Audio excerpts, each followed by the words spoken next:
Something I haven't talked to you about in this series, and it's something I really should talk about, is safety.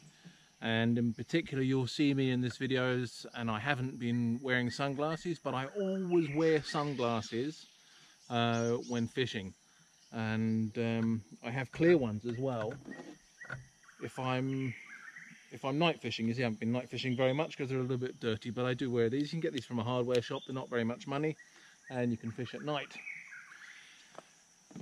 And the reason for that is if that fly hooks your eye, it's going to cause huge damage, and you'll probably lose vision in that eye.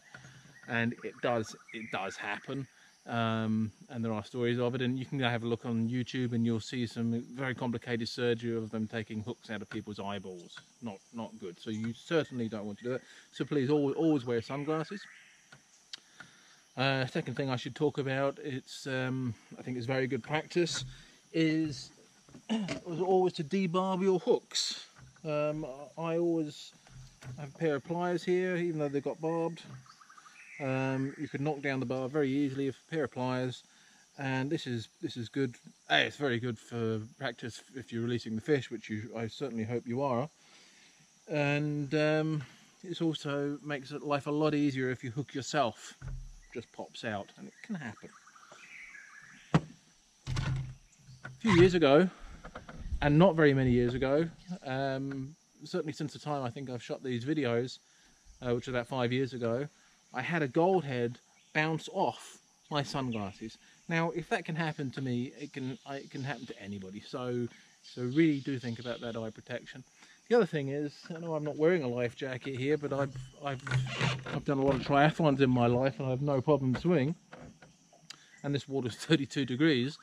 I could swim around there pretty indefinitely. But the other thing is, you know, if we are on water, if you can't swim, I would thoroughly recommend doing so. I know a lot of you can, but in this part of the world, a lot of people can't. And thoroughly recommend learning to swim. It's pleasurable, it's an enjoyable thing to do. It gives you a hell of a lot of confidence. I grew up in a fishery where a young guy did drown. He slipped in off the dam, he couldn't swim, wasn't wearing a life jacket, he was bank fishing, and he sadly he lost his life. And he's certainly not the only case of somebody drowning.